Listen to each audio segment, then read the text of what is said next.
श्रीहरी जगत पिता दूर करीतो व्यथा ऐक सत्यनारायणाची कथा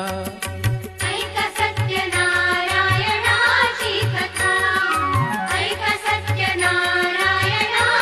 कथा मुलका मुकुराजा होता माथोर तयाची पत्नी होती सुंदर नदी किनारी एकदा त्यांनी